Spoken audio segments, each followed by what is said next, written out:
So, I told my doctor I broke my arm in 2 places. And he said, well, don't go back to those places.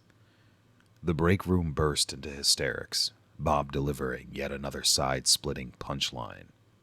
People leaned on chairs and doubled over, wiping tears.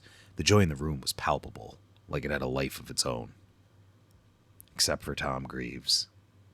He stood by the water cooler, staring expressionless into his mug of black coffee. Loud and overwhelming laughter swirled around him, but he was untouched by it.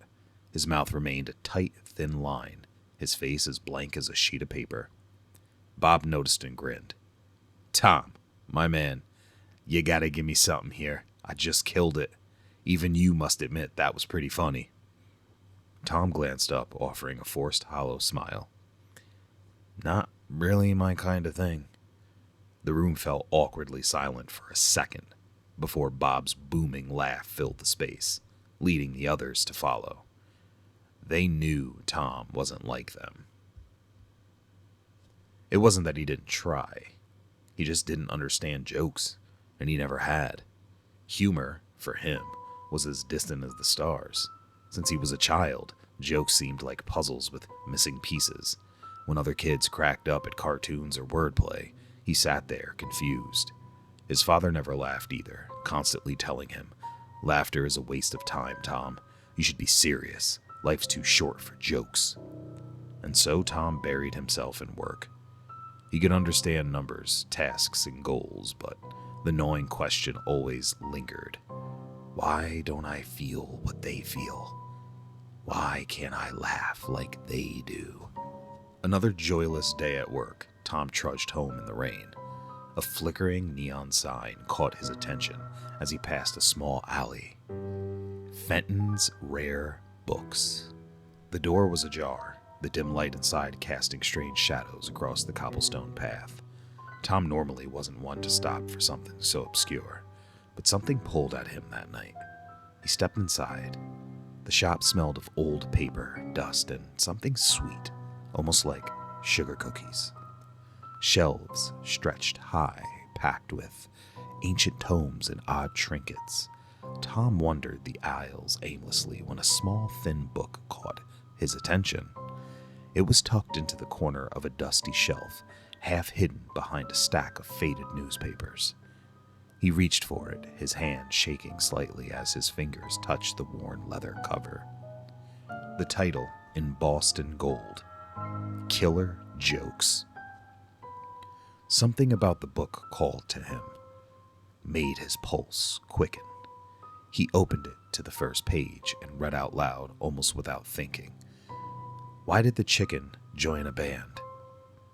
Because it had the drumsticks. And then something incredible happened. Tom laughed. Not a smirk or a forced chuckle, but a deep, belly-shaking laugh. His body trembled with it. He hadn't felt anything like this before. It startled him. The shopkeeper, an elderly man with graying hair and a crooked smile, appeared behind the counter. "Ah, I see you found my little treasure," he said. "That book has power." "Power?" Tom asked, wiping tears from his eyes. The man nodded slowly. "Everyone has a sense of humor buried deep down. That book helps bring it out." Tom paid for it, excitement buzzing in his chest.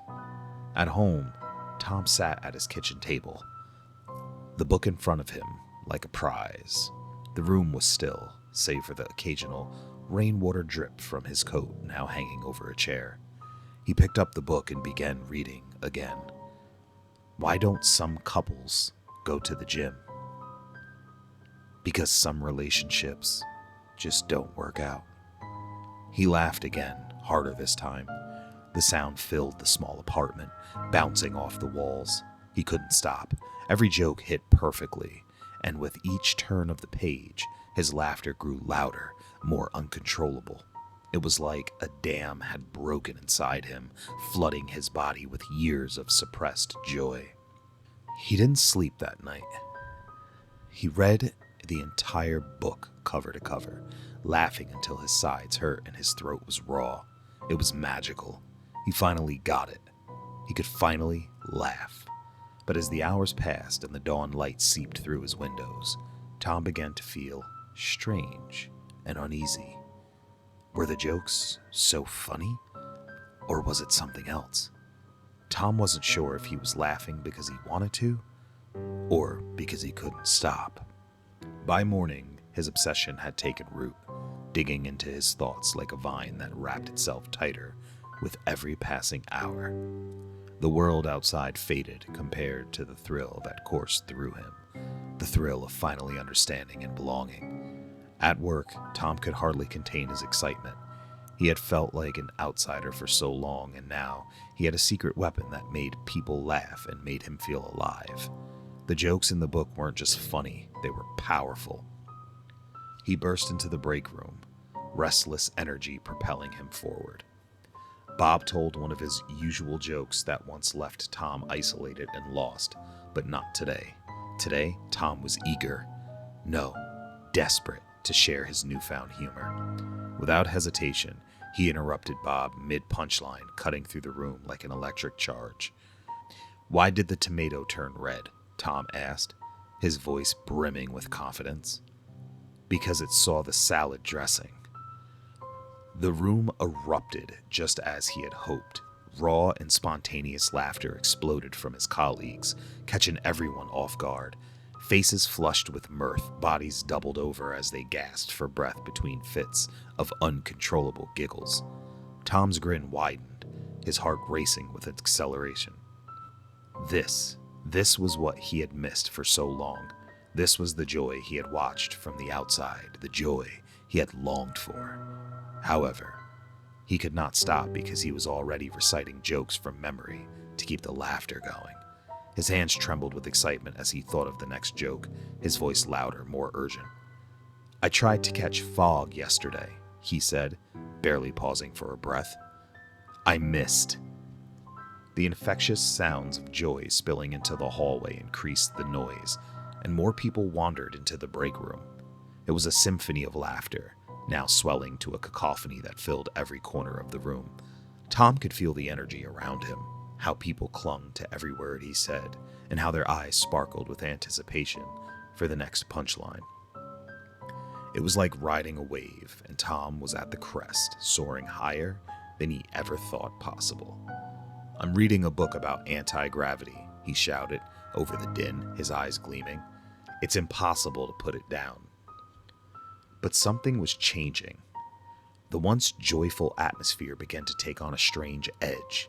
It deepened, growing harsher and more guttural. People weren't just laughing anymore.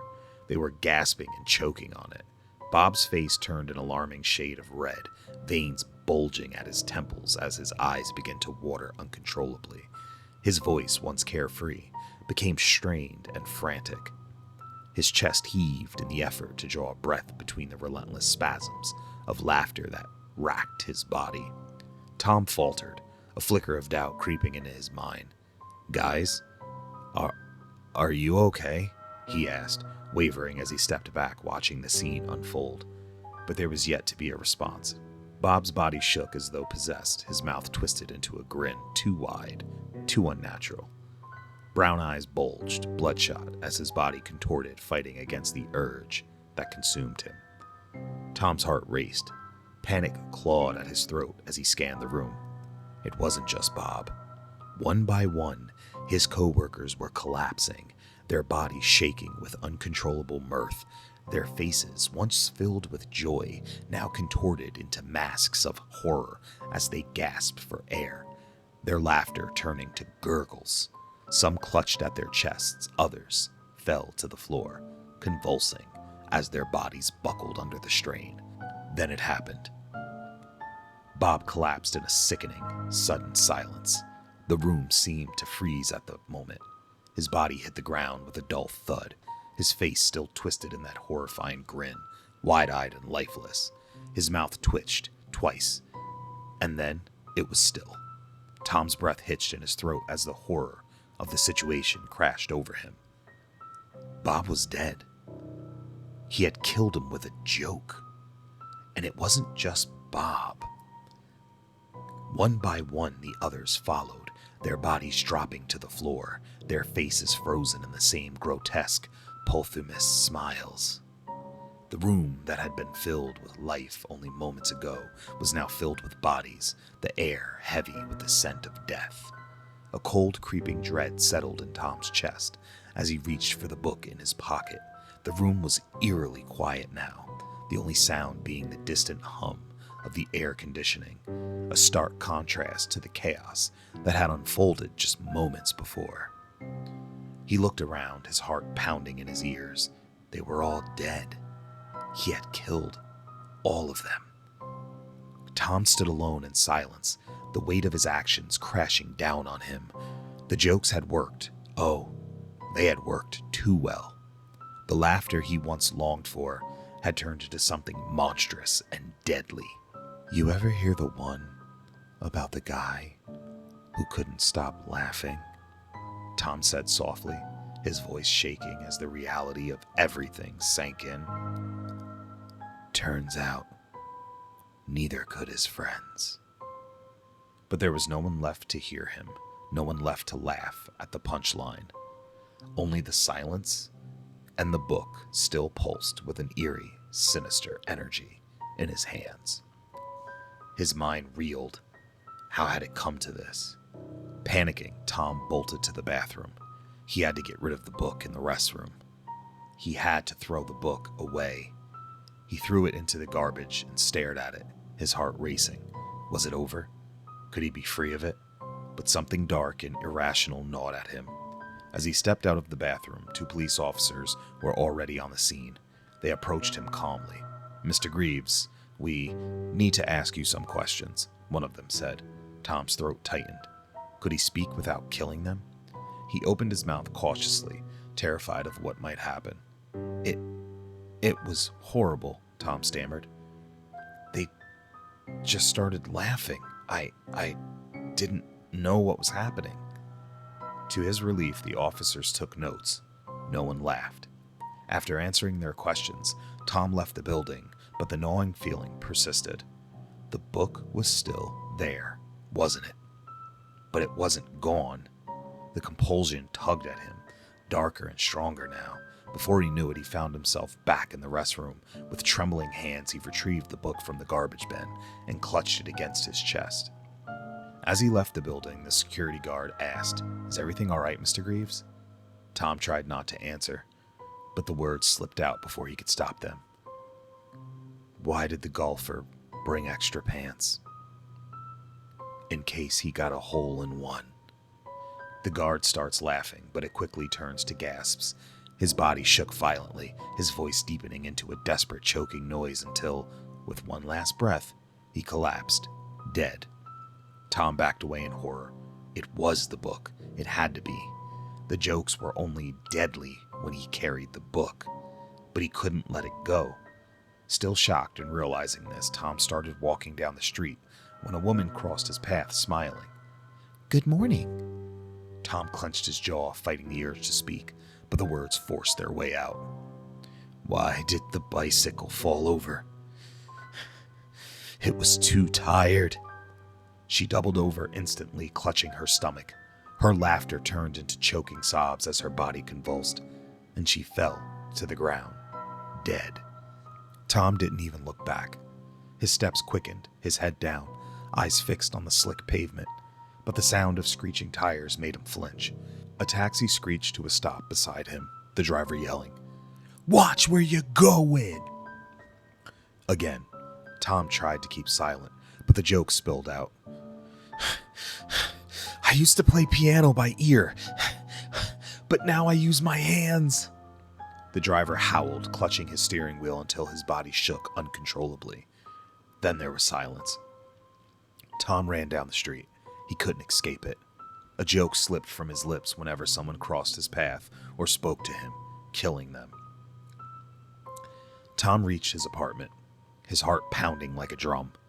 His footsteps felt heavy. The weight of what had just happened was pulling him down, threatening to bury him. His thoughts raced, but he couldn't focus on anything. All he knew was that he had to get inside, away from everyone and the world that his jokes were tearing apart. As he approached the door to his building, his neighbor, Mrs. Alvarez, stood outside in the small yard watering her plants. She was always cheerful, always ready with a kind word or a smile. Today was no different. She looked up from her flowers, the hose still spraying water over the petunias, and she said, "Hey, Tom. Rough day at work?" Tom stopped dead in his tracks, his throat tightened, panic flaring inside him. He knew what would happen if he answered, but the words, he couldn't stop them. They surged up like a wave, unstoppable, crashing through the barriers of his will. "Knock, knock," he said, his voice barely above a whisper, trembling. Mrs. Alvarez smiled, wiping her hands on her apron. "Oh, Tom, you and your jokes. Okay, I'll buy it. Who's there?" Tom's heart raced, his body shaking as he tried to hold it back, but the punchline slipped through his lips before he could stop it. "Orange," Mrs. Alvarez chuckled, playing along, unaware of the danger. "Orange who?" Tom's voice barely his own as he whispered, "Orange you glad I didn't say banana." The transformation was immediate. Mrs. Alvarez burst into laughter, the sound joyful at the first, light and airy, just like the countless times Tom had heard her laugh. But then it deepened, growing louder, sharper, and more desperate. Her body began to tremble, her knees buckling under its force. Her hand dropped the hose, water spraying wildly across the grass. Tom watched, helpless, as Mrs. Alvarez crumpled to the ground, clutching her stomach, tears streaming down her face. Her voice echoed in the small yard, a sound that grew more horrific with every passing second. Her face contorted, her body convulsing in violent spasms as she gasped for air between the uncontrollable fits of mirth. Then, just like the others, she stopped, and there was a sickening silence. Mrs. Alvarez lay still, her body twisted unnaturally in the grass. Her eyes were wide open, staring blankly at the sky. Her mouth was frozen in a grotesque smile. Tom staggered backwards, bile rising in his throat as the horror of what he had done consumed him. All he could do was turn and run, slamming his apartment door behind him, the sound echoing in the empty hallway like a gunshot. Inside, the darkness seemed to swallow him whole. He locked the door, twisting the deadbolt with trembling hands as though it could keep the madness at bay. But deep down, he knew it was no use. The book had him now. He was no longer in control. Tom stumbled to the window, his breathing coming in short, panicked gasps. He yanked the curtains shut, blocking out the world outside as if that simple act could protect the people beyond the glass from the curse he carried. His mind raced, replaying the events of the day. The laughter, the death, over and over. He saw their faces, frozen in that same horrible grin, their eyes wide with terror, their bodies lifeless. And it was his fault. All of it. His hand shook as he stared at the book, its pages now glowing faintly in the darkness as though it pulsed with some malevolent life of its own. The jokes had come so easily at first, innocent and harmless. But now, every word slipped from his mouth was a weapon, a punchline that could kill. He couldn't even speak without fearing the consequences. No matter how hard he tried, every word twisted into a joke, and every joke was deadly. Tom buried his face in his hands, tears spilling down his cheeks. As he sat there, his body trembling with fear and regret, the final joke lingered on his lips, waiting. It hung in the air like a dark cloud, a punchline that hadn't yet been told but was ready to escape at any moment.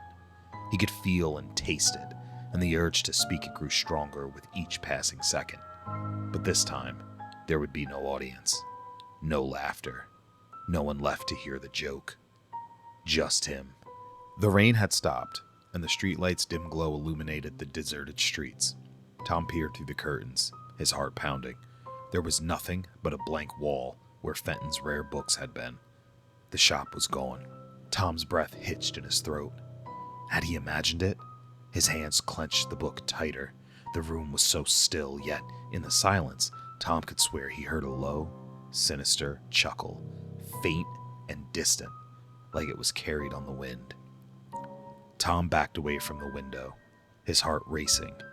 The thought echoed inside his mind, growing louder with every passing second. The book was still in his hands. It was real.